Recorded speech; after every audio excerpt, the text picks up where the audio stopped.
안녕하세요. 별이 속삭입니다. 오늘 함께 하실 작품은 안톤 체홉의 단편소설 귀여운 여인입니다. 누군가를 사랑하지 않고는 살아갈 수 없었던 한 여인의 이야기. 그럼 지금부터 안톤 체홉의 단편소설 낭독 시리즈 두 번째 이야기 귀여운 여인을 함께 들어보시겠습니다.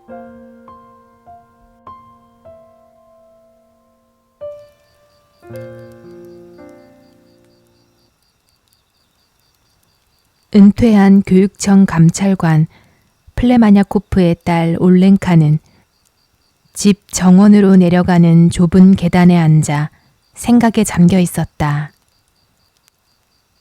날씨는 더웠고 파리들은 성가시게 달라붙고 있었다. 곧 저녁이 될 거라는 생각에 기분이 좋았다. 동쪽에서 검은 비구름이 몰려들어 이따금씩 공기에 습기를 실어왔다. 쿠키는 올렌카의 집 별채에 새들어 살고 있으며 티볼리라는 야외 극장을 경영하고 있었다. 쿠키는 정원 한가운데 서서 하늘을 바라보고 있었다. 또 그는 절망적으로 말했다. 또 비가 올 거야. 매일 비가 내리고 있어. 일부러 나를 괴롭히려고 작정한 것처럼. 차라리 목을 매달아 죽는 게 낫겠어. 망할 놈. 매일 손해가 이만저만이 아니야. 그는 두 손을 들어 올리고 올렌카에게 하소연했다. 올가 세메노브나, 우리 삶은 언제나 이 꼴이에요. 울고 싶을 정도예요. 별의별 고생을 다 하며 죽도록 기를 쓰고 밤에는 잠도 못 자면서 어떻게 해야 좀 나아질까 머리를 짜내보지만 이게 뭐란 말입니까? 결국 허사예요. 우선 관객들은 무지하고 천박해요. 난 그들에게 최고의 오페레타, 앙증맞은 가명극, 인류 가곡의 명가수들을 선사하지만 과연 그들이 원하는 게 바로 그거일까요? 그들에게 그런 것을 보여줘 봐야 과연 그것이 무엇인지 이해나 하겠습니까? 그들이 원하는 건 유랑극단의 광대라고요. 그들이 원하는 건 천박한 뿐이에요. 게다가 날씨는 또 어떻고요. 거의 매일 밤 비가 옵니다. 5월 10일에 시작해서 5월과 6월 내내 계속 내리고 있어요. 정말 기가 막힌 일입니다. 관객들은 하나도 오지 않는데 난 어김없이 월세를 내야 하고 배우들에게 급료를 지불해야 합니다. 다음 날 저녁 무렵 다시 비구름이 몰려왔고 쿠키는 신경질적으로 웃으며 짓거렸다. 어쩌라는 거야. 그래, 쏟아져. 차라리 유원지 전체를 물바다로 만들어버리라고. 차라리 나를 물속에 쳐넣어버려. 이승에서의 행복 따위야 어떻게 되든 내가 알게 뭐야. 배우들도 나를 고소할 테면 하라고. 빌어먹을. 날 감옥에 보내. 시베리아로 보내버리라고. 단두대로 보내버려. 그리고 그 다음 날에도 날씨는 여전했다. 올렌카는 쿠키네 말을 묵묵히 진지하게 경청했고 가끔 눈물을 글썽였다. 결국 그의 불행이 그녀를 감동시켰고 그녀는 그를 사랑하게 되었다. 쿠키는 빼빼 마르고 키가 작달만한 사내였다. 곱슬머리에 얼굴빛은 누렇고 목소리는 가느다란 테너였으며 말할 때마다 입은 한쪽으로 삐뚤어져 있었고 얼굴에는 항상 절망의 표정이 역력했다. 그럼에도 불구하고 그는 올렌카에게 깊고 진실한 애정을 불러일으켰다. 울렌카는 항상 누군가를 사랑했고 사랑 없이는 살아갈 수 없었다. 지금은 병을 얻어 어두운 방에 앉아 숨쉬기 힘들어하는 아빠를 어렸을 적에는 사랑했고 2년마다 브란스크에서 오던 이모를 사랑했으며 그보다 훨씬 이전 학교에 다닐 때는 프랑스어 선생님을 사랑했다. 울렌카는 온화하고 마음이 여리고 자상한 소녀였으며 부드러운 눈과 매우 건강한 몸을 가졌다. 그녀의 통통한 장밋빛 뺨, 까만 작은 점이 하나 있는 부드러운 목덜미, 그리고 그녀가 즐거운 이야기를 들을 때마다 얼굴에 떠오르는 친절하고 순진한 미소를 바라보며 남자들은 나쁘지 않군 하고 생각하면서 자신들도 덩달아 미소 지었다. 상대가 여자일 경우에는 이야기 도중에 그녀의 손을 잡고 당신 정말 사랑스러워요 라고 외치지 않고는 견딜 수 없어 했다. 그녀가 태어나면서부터 살아온 집, 아버지의 유언으로 물려받은 이 집은 마을 끝자락에 자리 잡고 있었다. 티볼리 극장에서 멀지 않은 곳에 있었으므로 저녁이면 밴드 연주와 폭죽 터지는 소리, 그리고 쾅쾅거리는 불꽃놀이가 들려오곤 했다. 그녀는 그런 소리가 들릴 때마다 자신의 운명과 싸워나가며 그의 숙적인 무관심한 관중을 탓하고 비난하고 있는 쿠킨의 모습이 떠올라서 가슴에 달콤한 전율이 흘렀고 잠이 오지 않았다. 새벽녘에 그가 집에 돌아오면 그녀는 침실 창문을 살며시 두드리며 커튼 너머로 얼굴과 한쪽 어깨만을 살짝 내밀고 다정한 미소를 지어 보이곤 했다. 이윽고 그는 그녀에게 청혼했고 두 사람은 결혼했다. 그녀의 목덜미와 건강하고 아름다운 어깨를 보고는 그는 자기도 모르게 두 손을 번쩍 들고 말했다.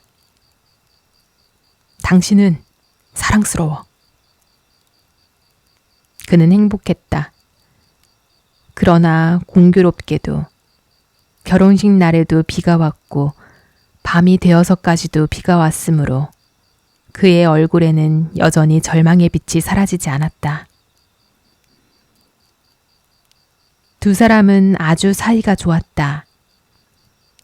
울렌카는 남편의 사무실에 나가 티볼리 극장의 일들을 돌보고 장부를 정리하고 임금을 지불하곤 했다. 그녀의 발그레한 뺨, 달콤하고 순진하며 환한 미소는 사무실 창문에서, 때로는 구내 식당에서, 때로는 극장 무대 뒤에서도 볼 수 있었다. 그녀는 주변 사람들에게 연극이야말로 인생에서 가장 멋지고 중요한 것이며 연극을 통해서만 진정한 즐거움을 얻고 교양 있고 인간적인 사람이 될 수 있다고 말하곤 했다. 하지만 관중들이 과연 그것을 이해할 수 있을까요? 하고 그녀는 말을 이었다. 그들이 원하는 건 유랑극단의 광대니까요. 어제 파우스트를 공연했는데 객석이 거의 다 텅 비었어요. 하지만 바네치카와 제가 뭔가 저속한 걸 공연했다면 극장이 꽉 찼을 거라고 장담해요. 내일 바네치카와 저는 지옥의 오르페우스를 공연할 거예요. 꼭 보러 오세요. 쿠킨이 연극과 배우들에 대해 했던 말을 그녀는 그대로 반복했다. 쿠킨처럼 그녀도 대중의 무지와 예술에 대한 무관심을 경멸했다. 리허설에 참여하고 배우들을 바로잡고 연주자들의 행동을 감독하기도 했다. 지역 신문에 부정적인 기사가 실리면 눈물을 뚝뚝 흘리며 억울해했고 그러다가 신문사로 달려가 단판을 짓기도 했다. 배우들은 그녀를 좋아했다. 그녀를 또 하나의 바네치카 또는 달링이라고 부르곤 했다. 그녀는 배우들을 안쓰럽게 여겨 소에게 돈을 빌려주기도 했다. 배우들이 그녀를 속이는 일이 있어도 그녀는 남편에게 말하지 않고 남몰래 눈물을 흘릴 뿐이었다. 그의 겨울도 두 사람의 행복한 생활은 계속되었다. 시내의 극장을 겨울 내내 빌려서 마술사나 지방의 아마추어 극단에 단기 임대해 주었다. 올렌카는 점점 살이 오르기 시작했으며 온몸이 기쁨으로 빛났다. 반면 쿠키는 얼굴은 누렇게 질리고 점점 야위어 갔다. 그는 겨우내 많은 이익을 보았음에도 불구하고 엄청난 손실을 입었다고 불평했다. 그는 밤마다 기침을 심하게 했으므로 올렌카는 그에게 따뜻한 라즈베리 차나 라임 꽃즙을 주고 오드 콜로뉴를 바르고 따뜻한 숄로 감싸주었다. 당신은 정말 사랑스러운 사람이에요. 그녀는 늘 그의 머리카락을 쓰다듬으며 다정하게 말하곤 했다. 정말 사랑스러워. 사순절 무렵 쿠키는 새로운 극단을 모집하기 위해 모스크바로 떠났다. 남편이 떠난 뒤 잠을 잘 수 없었던 그녀는 밤새 창가에 앉아 별을 바라보곤 했다. 그녀는 자기 자신이 닭장에 수탉이 없으면 밤새 깨어 불안해하는 암탉 같다고 생각했다. 쿠키는 모스크바에서 편지를 보내왔는데 생각보다 시간이 걸려 부활절 무렵에야 돌아오겠다는 내용이었다. 그리고 티볼리 극장에 대한 몇 가지 처리해야 할 일을 덧붙였다. 그런데 부활절 전 일요일 늦은 밤, 갑자기 문을 두드리는 불길한 소리가 들려왔다. 누군가 마치 나무통을 두드리는 듯한 소리였다. 쿵, 쿵, 쿵. 잠이 덜 깬 하녀가 맨발로 웅덩이를 헤치며 대문을 열려고 달려갔다. 문 좀 열어주십시오. 밖에서 굵직하고 낮은 목소리가 들려왔다. 전보가 왔습니다. 올렌카는 전에도 남편에게서 전보를 받은 적이 있었지만 이번에는 왠지 모르게 공포에 질려 멍해졌다. 떨리는 손으로 전보를 열어보니 다음과 같은 내용이 적혀 있었다. 이반 페트로비치 오늘 급사. 장례식 화요일. 내참 지시 바람. 전보에는 장례식이라는 말과 전혀 알아들을 수 없는 내참이라는 단어가 적혀 있었다. 아마 오타인 듯 했다. 발신인은 오페라단 무대 감독이었다. 내 사랑. 올렌카가 흐느껴 울기 시작했다. 나의 바네치카, 내 소중한 내 사랑. 왜 나는 당신을 만났을까요? 왜 당신을 만나 사랑을 했을까요? 이 불쌍한 올렌카를 남겨두고 당신만 혼자 어디로 가버렸어요? 쿠킨의 장례식은 화요일에 모스크바에서 열렸고 올렌카는 수요일에 집으로 돌아왔다. 그녀는 집에 들어가자마자 침대에 몸을 던지고 너무 큰 소리로 울어서 옆집과 거리에서도 들릴 정도였다. 가엾어라. 이웃들이 성호를 그으며 말했다. 사랑스러운 올가 세면노브나 너무 가엾다. 저러다 몸이 상하겠어. 그로부터 석 달이 지난 어느 날 울렌카는 미사를 마치고 깊은 슬픔에 잠겨 집으로 돌아오고 있었다. 마침 이웃집 바실리 안드레이치 푸스토발로프가 교회에서 돌아오는 길에 그녀와 마주쳤다.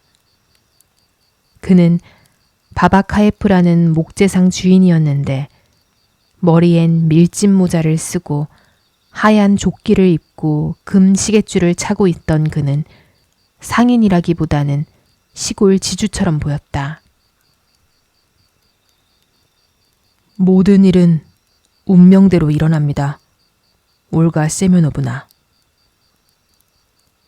그는 진지하고 동정어린 어조로 말했다. 우리의 사랑하는 사람 중에 누군가 죽는다 하더라도 그것은 신의 뜻일 겁니다. 그러니 우리는 슬픔을 이겨내고 그 뜻에 순종해야 합니다. 올렌카를 대문 앞까지 바래다 준 후 그는 작별 인사를 하고 집으로 돌아갔다. 그 후 하루 종일 그의 차분하고 위험 있는 목소리가 그녀의 귓가에 맴돌았고 눈을 감으면 그의 검은 수염이 어른거렸다. 그녀는 그가 매우 좋아진 것 같았다. 그리고 분명 그녀 역시 그에게 깊은 인상을 남겨주었던 것 같았다. 왜냐하면 얼마 지나지 않아 평소 그다지 친하지도 않았던 나이 지긋한 부인이 올렌카와 함께 커피를 마시러 왔는데 그 부인은 식탁에 앉자마자 푸스토발로프에 대해 그는 훌륭한 사람이고 신뢰할 수 있는 사람이며 어떤 여자든 그와 결혼하고 싶어 할 것이라고 장황하게 늘어놓고 간 사실만 보더라도 충분히 짐작할 수 있는 일이었다. 그 후 사흘 뒤 이번에는 푸스토발로프가 직접 왔다. 그는 10분 동안 잠시 머물렀을 뿐 몇 마디 말도 하지 않고 돌아갔다. 그러나 올렌카는 이미 그를 사랑하고 있었다.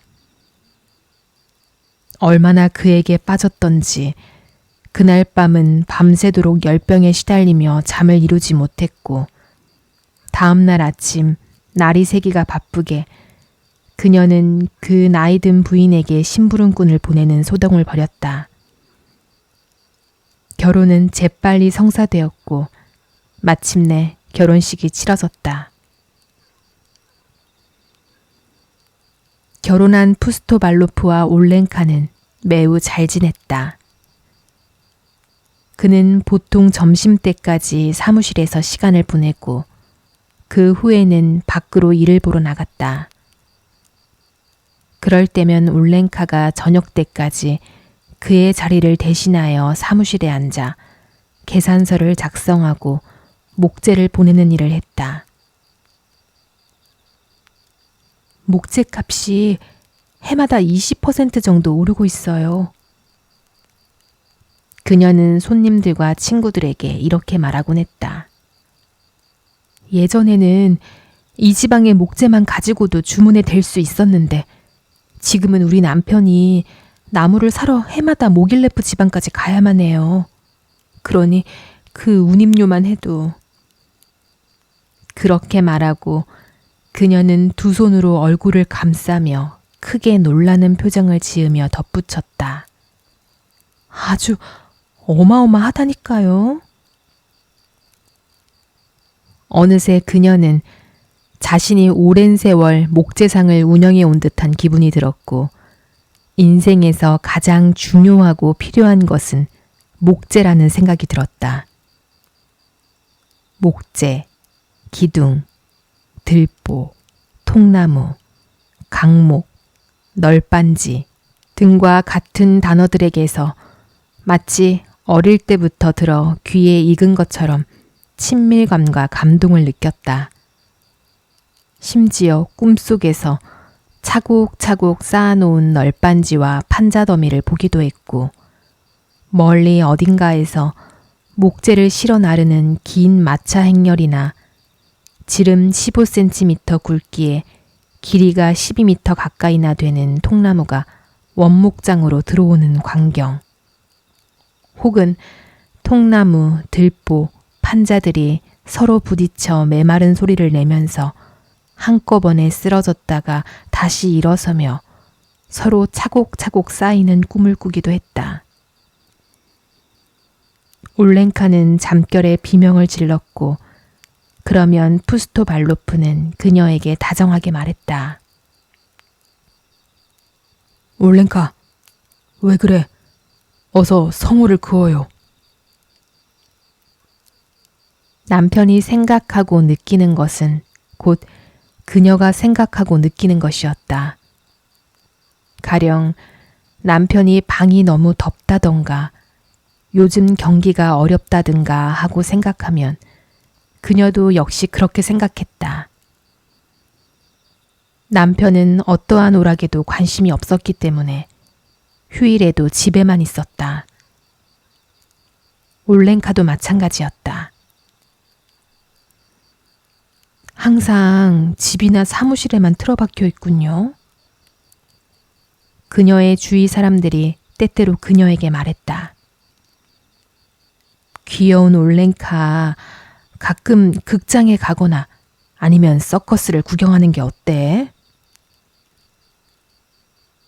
우리 바네치카와 나는 그런 데 갈 시간이 없어요. 하고 정색하며 대답했다. 우리같이 자기 사업하는 사람한테 그런 우스꽝스러운 구경을 하고 다닐 여가가 어디 있어요? 극장에 가봐야 뭐 하나 이로울 게 없지 않아요?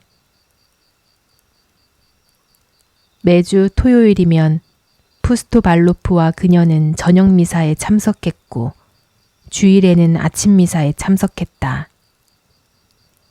교회에서 집으로 돌아올 때는 그들은 언제나 부드러워진 얼굴로 사랑의 향기를 풍기며 나란히 걸어갔다.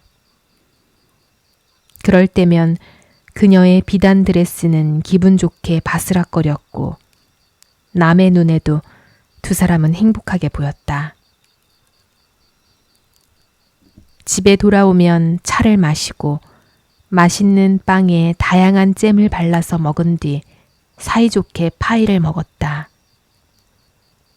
매일 점심때가 되면 이 집에서는 야채 수프와 양고기, 오리고기 냄새가 진동했고 금식일에는 생선 요리 냄새가 진동을 해 문 앞을 지나가는 사람은 누구나 군침을 삼켰다.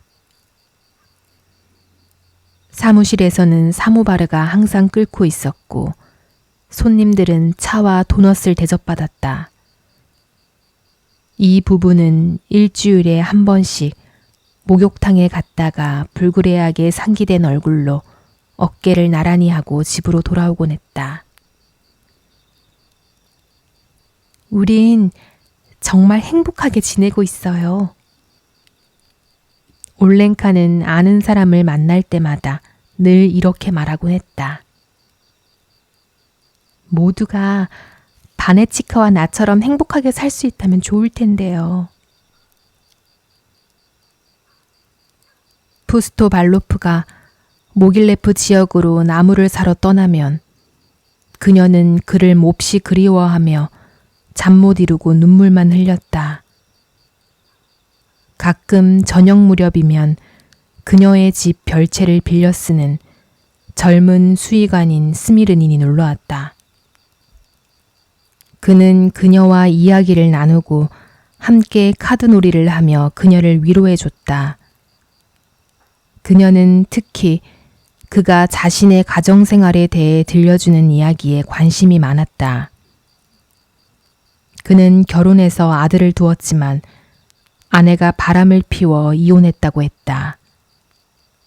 그는 아내를 미워하면서도 아들의 양육비로 매달 40루블을 보내주고 있었다. 이 모든 이야기를 들은 올렌카는 한숨을 쉬며 고개를 저었다. 그녀는 그가 불쌍했다. 하느님께서 당신을 지켜주시기를. 그녀는 층계까지 촛불을 들고 나와 바래다 주면서 말했다. 날 위로해주러 와주셔서 고마웠어요. 성모 마리아님께서 당신에게 건강을 주시기를. 그리고 그녀는 남편을 흉내내어 위엄 있고 침착하게 말했다. 수의관의 모습이 문 뒤로 사라지려 할 때 그녀는 다시 한번 그의 이름을 불러 충고했다. 블라디미르 플라토느이치, 부인하고 화해하시는 것이 좋겠어요. 아들을 위해서라도 부인을 용서해야 해요. 그 꼬마가 다 알아줄 거예요. 그리고 푸스토 발로프가 돌아왔을 때 그녀는 그에게 작은 목소리로 수의관과 그의 불행한 가정생활에 대해 이야기했고 두 사람 모두 한숨을 쉬고 고개를 저으며 그 아이가 얼마나 아버지를 그리워할까 자기 일처럼 걱정했다. 그리고는 일종의 기묘한 상념에 이끌려 두 사람은 성상 앞에 무릎을 꿇고 땅에 이마를 대고 자기들에게도 자식을 내려달라고 기도드렸다.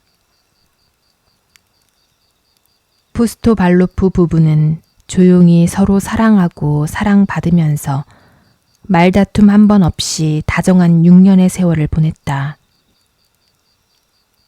그런데 어느 해 겨울, 푸스토 발로프는 사무실에서 따뜻한 차 한 잔 마신 다음 목재 발송을 위해 모자도 쓰지 않고 밖에 나갔다가 그만 감기에 걸려 자리에 눕고 말았다. 이름 있는 의사들에게 치료를 받았으나 병세가 악화되어 결국 넉 달 만에 세상을 떠나고 말았다. 그리고 올렌카는 또다시 미망인이 되었다. 내겐 아무도 없어요. 왜 나를 두고 떠났나요, 내 사랑? 내가 당신 없이 어떻게 살란 말이에요. 남편의 장례식 후 그녀는 흐느껴 울었다. 그녀는 줄곧 검은 옷에 흰 상장을 달고 다닐 뿐 모자와 장갑은 일절 착용하지 않았다. 교회나 남편의 무덤을 참배하는 것 외에는 거의 외출하지 않았고 수녀처럼 살았다. 그렇게 6개월이 지나서야 그녀는 겨우 상장을 떼고 창의 덧문도 조금 열어놓게 되었다. 가끔 아침마다 하녀와 함께 시장에 가서 식료품을 사오는 모습이 목격되곤 했지만 그녀의 집안에서 어떻게 생활하고 있는지, 집안 사정이 어떤지는 추측만 할 뿐 알 도리가 없었다. 이를테면 그녀가 수의관과 함께 정원에서 차를 마시고 있다느니, 수의관이 그녀에게 신문을 읽어주는 모습을 본 사람이 있다느니 하고 수군거렸다. 그도 그럴 것이 올렌카가 우체국에서 아는 여자를 만나 이런 말을 했다는 것이다. 이 고장에는 가축에 대한 관리가 제대로 되어 있지 않아요. 여러 가지 전염병이 잘 생기는 것도 그 때문이죠. 사람들이 우유로 감염되거나 무서운 병균이 말이나 소에게서 사람에게 옮겨간다는 것을 알아야 해요. 그러니 가축의 건강도 사람의 건강만큼 잘 관리해야 해요. 그녀는 수의관의 견해를 그대로 남에게 이야기했다. 그뿐만 아니라 그녀는 이미 모든 것에 대해 그와 같은 의견을 가지고 있었다. 만일 다른 여자였다면 이웃의 손가락질을 받았겠지만 올렌카를 나쁘게 생각할 사람은 아무도 없었다. 그것은 올렌카에게는 너무나 자연스러운 일이라고 생각되었기 때문이었다. 올렌카는 누구에게라도 열중하지 않고는 단 1년도 살 수 없는 여자였으므로 자신의 새로운 행복을 자기 집 별채에서 발견한 것이 분명했다. 올렌카도 수의관도 그들의 관계를 누구에게도 말하지 않고 비밀로 하려고 했지만 두 사람이 바라는 대로 되지 않았다. 왜냐하면 올렌카는 비밀을 지키는 것이 어울리지 않는 여자였기 때문이다. 그의 연대에서 함께 근무하는 수의관의 동료가 그의 집으로 찾아오면 그녀는 차를 끓여주거나 저녁 식사를 대접했다. 그런 자리에서 그녀는 가축 전염병, 구제역 또는 그 동네의 도살장에 대한 이야기를 거침없이 늘어놓으며 수의관의 입장을 난처하게 만들곤 했다. 수의관은 손님이 돌아가면 그녀의 손을 잡고 화를 내며 언성을 높여 말했다. 잘 알지도 못하는 얘기를 그렇게 떠벌리면 안 된다고 말하지 않았소. 우리 수의관들끼리 얘기할 땐 제발 좀 끼어들지 마요. 내 꼴이 어떻게 되겠소? 그러면 그녀는 놀라움과 당혹감으로 그를 바라보며 되묻는 것이었다.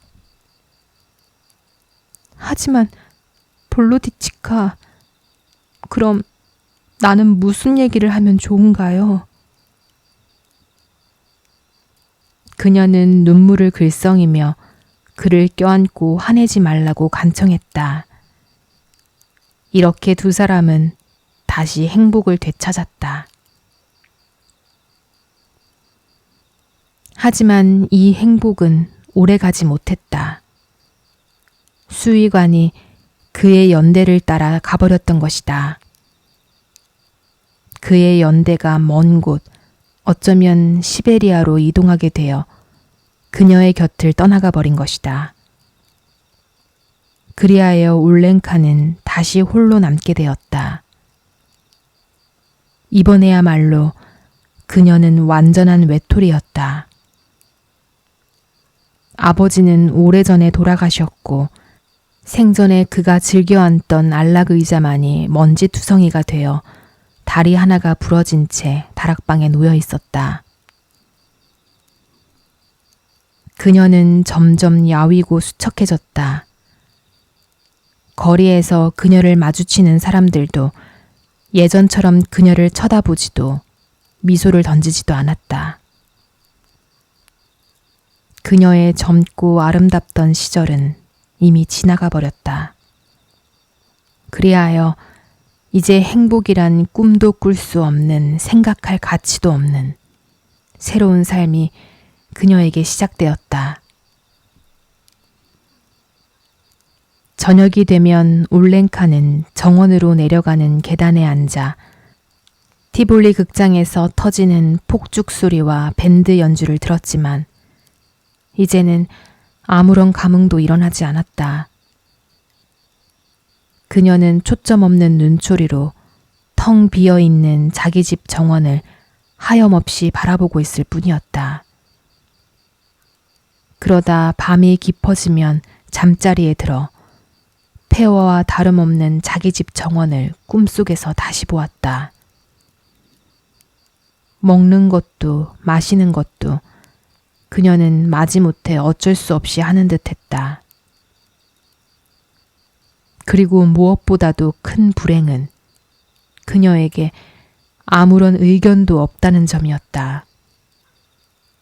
그녀는 주변의 사물들을 보기도 하고 주위에서 일어나는 일들을 이해할 수는 있었지만 그것들에 대해 아무런 견해도 가질 수 없었으며 따라서 무슨 이야기를 해야 할지도 몰랐다. 아무런 주관이 없다는 것은 얼마나 끔찍한 일인가.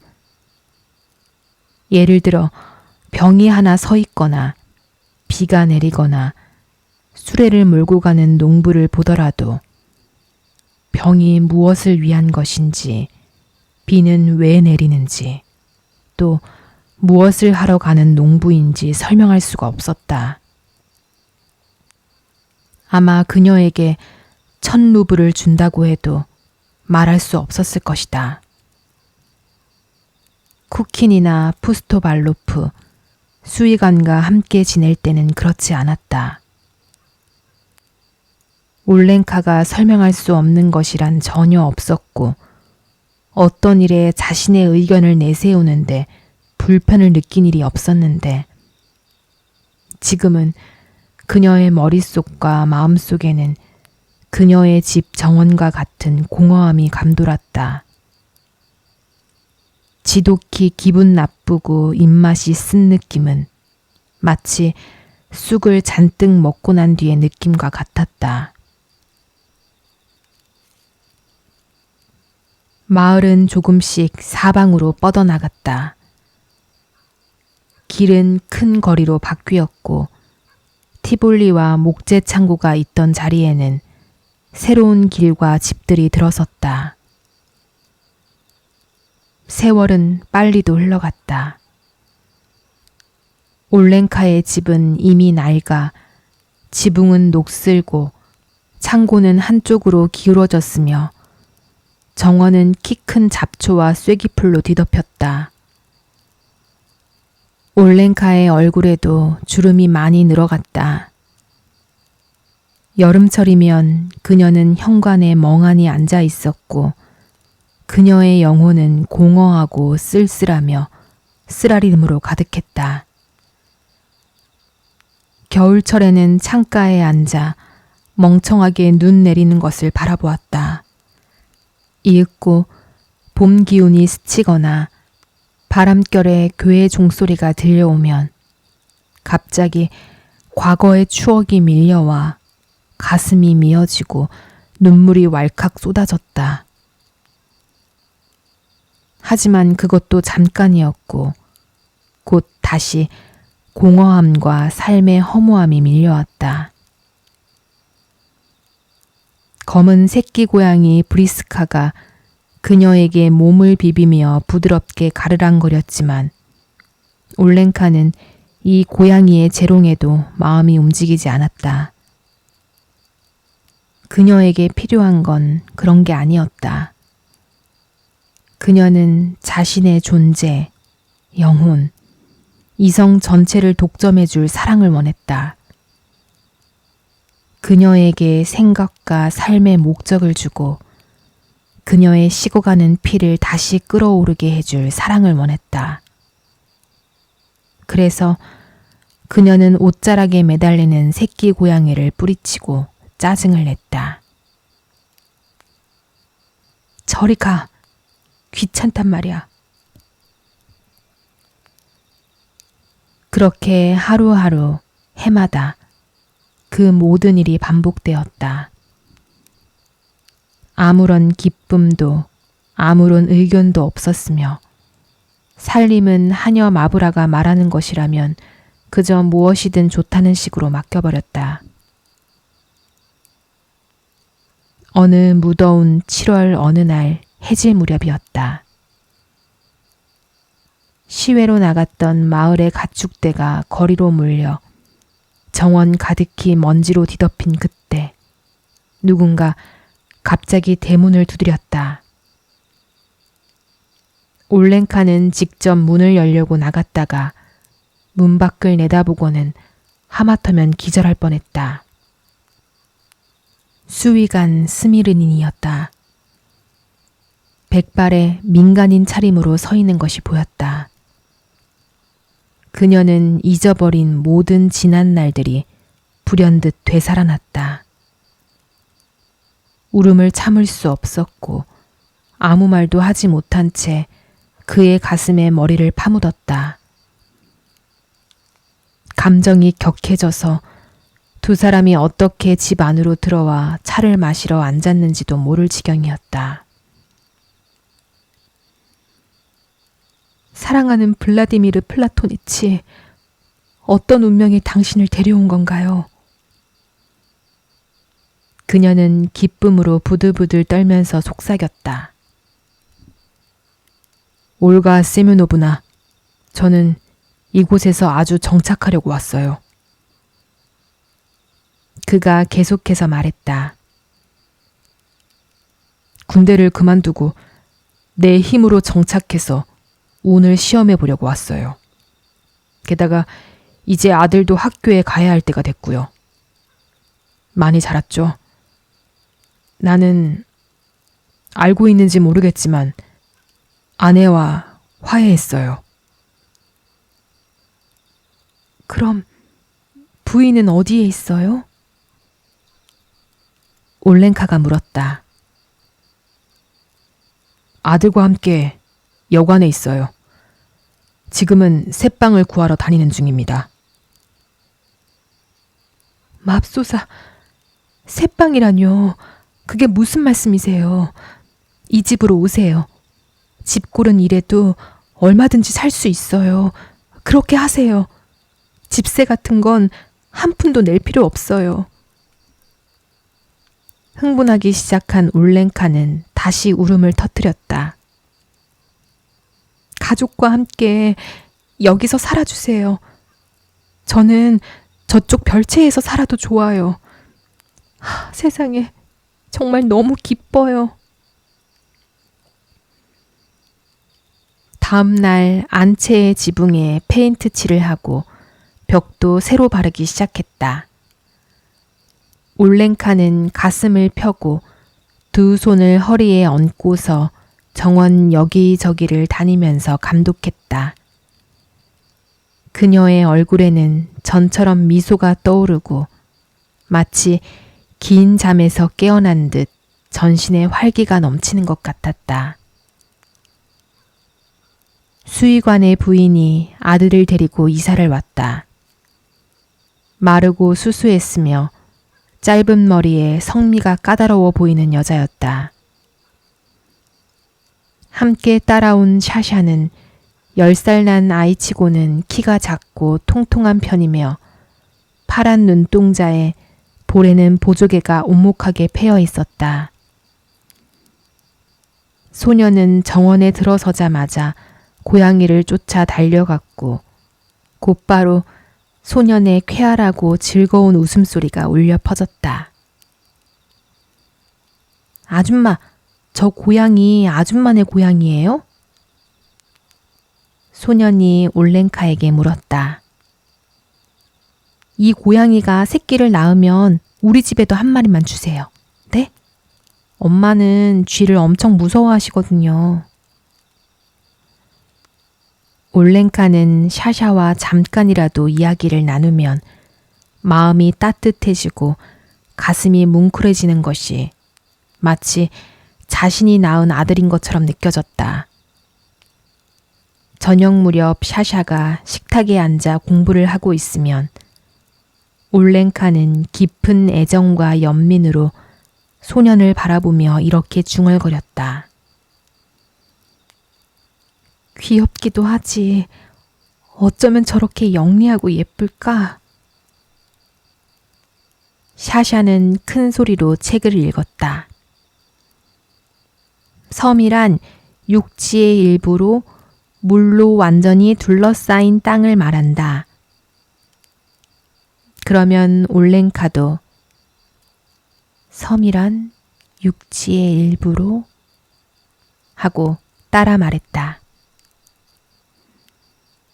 이것은 오랜 세월 빠져있던 침묵과 생각의 공허를 깨고 그녀가 처음으로 확신을 가지고 말한 의견이었다.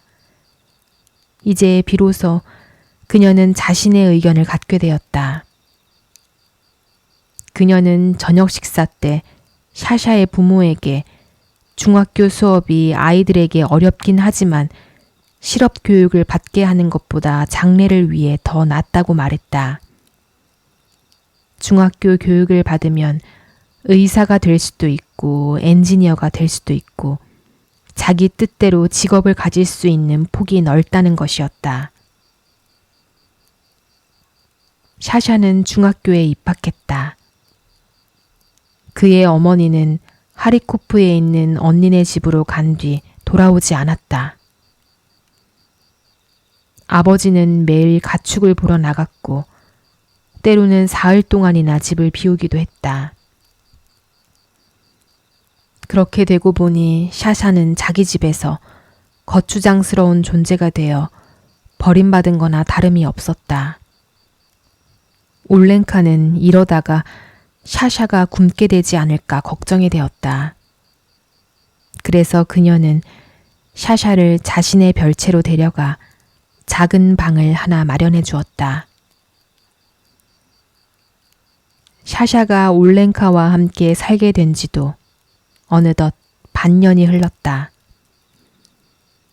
매일 아침 올렌카는 아이의 침실에 들어가 한쪽 팔을 얼굴에 얹은 채 숨소리조차 내지 않고 깊이 잠들어 있는 아이를 보았다. 그 모습을 보면 아이를 깨우는 것이 가엾어서 언제나 망설였다. 샤샤. 그녀는 애처로운 듯이 아이를 불렀다. 이제 그만 일어나야지 얘야. 학교에 갈 시간이야. 샤샤는 일어나서 옷을 입고 아침 기도를 한 다음 아침 식사로 차 3잔과 커다란 둥근 비스켓 2개와 버터 바른 빵 반 개를 먹었다. 그는 아직도 잠이 덜 깨어 기분이 좋지 않은 듯 했다. 샤샤, 너 아직 동시를 완전히 암송하지 못했지? 올렌카는 마치 아이를 긴 여행에 떠나보내기라도 하는 것처럼 그를 바라보며 말했다. 걱정이구나. 얘야, 열심히 해야지. 공부도 열심히 하고 선생님 말씀도 잘 들어야지. 그만 좀 하세요. 절 내버려 두세요, 제발. 샤샤는 그렇게 쏘아붙였다. 그러고 나서 샤샤는 자기 머리보다 큰 모자를 쓰고 어깨에 책가방을 메고 거리로 나와 학교로 갔다. 올렌카는 소리 없이 그를 따라갔다. 잠깐 기다려, 샤샤. 그녀는 샤샤를 불러세워 그의 손에 대추나 카라멜을 쥐어주곤 했다. 학교 근처에 다다르면 소녀는 키 크고 뚱뚱한 아주머니가 따라오는 것을 혹시 다른 사람이 볼까 부끄러워 뒤돌아서서 말했다. 아줌마, 집으로 돌아가세요. 혼자서도 갈 수 있어요.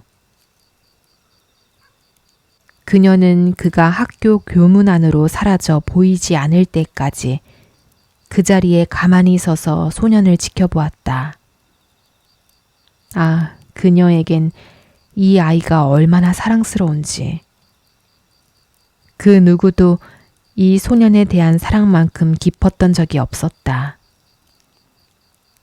모성애가 날이 갈수록 뜨겁게 불타올라 헌신적이고 순결하며 그녀에게 희열을 안겨주는 동시에 그녀의 영혼을 완전히 정복해버렸다. 볼에 보조개가 있고 커다란 교복을 입은 이 어린 소년을 위해 그녀는 자기 목숨을 바쳐도 전혀 아깝지 않을 것이다. 오히려 기쁨과 애정어린 눈물을 흘리며 기꺼이 자신의 생명을 바칠 것이다. 왜 그러는지 그 이유를 누가 설명할 수 있을까? 샤샤를 학교까지 바래다 준 그녀는 참으로 만족하고 평온한 마음으로 애정이 넘쳐 흐르는 기분에 젖어 천천히 집으로 돌아갔다. 그녀의 얼굴은 샤샤와 함께 지낸 지난 6개월 동안 한결 젊어 보였고 밝은 미소로 빛나고 있었다. 길에서 만난 사람들은 모두 그녀를 바라보며 저도 모르게 흐뭇해져서 이렇게 말을 건네기도 했다. 좋은 아침이에요. 사랑스러운 올가 세면노브나. 요즘 좀 어때요? 요즘엔 중학교 수업이 너무 어려워요. 그녀는 길에서도 시장에서도 이렇게 이야기를 시작하곤 했다. 정말 보통 일이 아니에요. 어제만 해도 1학년 학생에게 동시를 암송해와라, 라틴어 번역해와라 하고 숙제를 잔뜩 내지 뭐예요? 아직 어린아이들인데 감당하기엔 너무나 버겁지 뭐예요. 정말 너무 심한 거 아니에요? 그리고 그녀는 선생들에 대한 소문, 수업에 대한 이야기, 교과서 이야기를 샤샤에게 들은 그대로 늘어놓았다. 올렌카와 샤샤는 2시쯤 함께 점심을 먹고 저녁에는 함께 공부하거나 장난을 치며 웃거나 했다.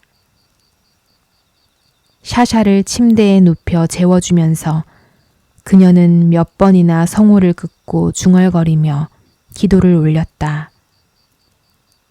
그 다음에야 그녀도 잠자리에 들면서 학업을 마치고 의사나 엔지니어가 되어 마국간과 마차가 있는 커다란 저택에 살며 결혼해서 아이를 낳는 아득하고 먼 미래를 꿈꿨다. 두 눈을 감고 그런 공상을 하고 있노라면 감은 눈에서 눈물이 흘러내려 뺨을 적시며 떨어졌다. 검은 고양이는 그녀에게 파고들며 가르릉거렸다. 하루는 밤중에 갑자기 문을 두드리는 큰 소리가 들렸다. 올렌카는 깜짝 놀라 자리에서 벌떡 일어났다. 겁에 질려 숨도 제대로 못 쉴 지경이었고 심장이 마구 뛰었다. 잠시 후 또다시 문 두드리는 소리가 들려왔다. 하리코프에서 전보가 왔나? 그녀는 벌벌 떨면서 이렇게 생각했다. 샤샤의 엄마가 샤샤를 하리코프로 보내라고 하는 전보일 거야. 어쩌면 좋지? 그녀는 절망적인 기분이었다. 머리와 손, 발까지 얼어붙고 자기만큼 세상에서 불행한 여자는 없다는 생각이 들었다. 하지만 잠시 후 목소리가 들려왔다. 전보가 아니라 수의관이 클럽에서 집으로 돌아온 것이었다. 다행이다. 그녀는 길게 숨을 내쉬었다. 심장의 고동이 차츰 가라앉으며 마음이 편안해졌다. 그녀는 옆방에서 곤히 잠들어 있는 샤샤를 생각하며 다시 잠자리에 들었다. 샤샤는 이따금 잠꼬대를 하곤 했다.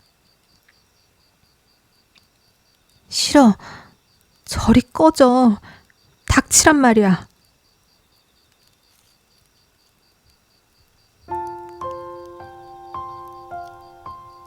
지금까지 안톤 체홉의 단편소설 귀여운 여인을 들어보셨습니다. 올렌카는 누군가를 사랑할 때만 존재감을 느끼는 여인이었습니다. 사랑에 빠질 때마다 자신의 생각이나 의견은 사라지고 상대방의 말과 생각이 마치 자신의 것처럼 느껴졌습니다. 그리고 사랑이 사라지면 그녀는 공허 속에 빠져 아무것도 스스로 생각해낼 수 없는 사람이 되어버렸죠. 정말 그녀는 사랑을 했던 걸까요? 아니면 사랑에 빠진 자신을 사랑했던 건 아닐까요? 누군가의 곁에 있을 때만 행복을 느끼는 올렌카의 모습은 한편으론 쓸쓸하고, 또한 올렌카는 다른 사람의 곁에 있을 때는 아주 행복함을 느꼈지만 아이러니하게도 주변 사람들은 좋은 결말을 맞이하지 못했습니다. 심지어 마지막에 샤샤마저도 잠꼬대로 무의식적인 자신의 본심? 저리 가, 꺼지란 말이야. 그렇게 잠꼬대를 하기도 하죠. 아주 행복해하는 올렌카와 정반대로 말입니다. 오늘 이 이야기를 읽으면서 저도 문득 예전 생각이 나곤 했습니다. 한때는 저도 누군가가 곁에 없으면 견딜 수 없었던 그런 시기가 있었던 것 같습니다. 혼자인 시간이 너무 힘들고 늘 누군가에게 기대고 싶고 또는 내가 관심과 애정을 쏟을 대상을 찾아 헤맸던 그런 시절이 있었던 것 같습니다. 아마 애정결핍이라는 말이 딱 맞을지도 모르겠네요. 그런데 어느 순간 문득 이런 생각이 들더라고요. 이제는 나 자신한테 더 집중해보자. 다른 사람에게 의존하거나 사랑받기를 바라기보다는 혼자서도 괜찮을 수 있는 그런 사람이 되어보자. 그렇게 혼자 있는 시간 속에서 나를 돌보고 나 스스로를 사랑하는 법을 배웠을 때 그때서야 정말 좋은 인연을 만날 수 있었던 것 같습니다. 그렇게 전 남친, 지금의 남편을 만났습니다. 귀여운 여인이 남긴 여운처럼 여러분도 스스로를 사랑하는 시간을 잊지 마시길 바랍니다. 오늘 이야기가 좋으셨다면 구독과 좋아요로 함께 해주세요. 오늘도 함께 해주셔서 감사합니다. 그럼 다음 이야기에서 다시 만나요.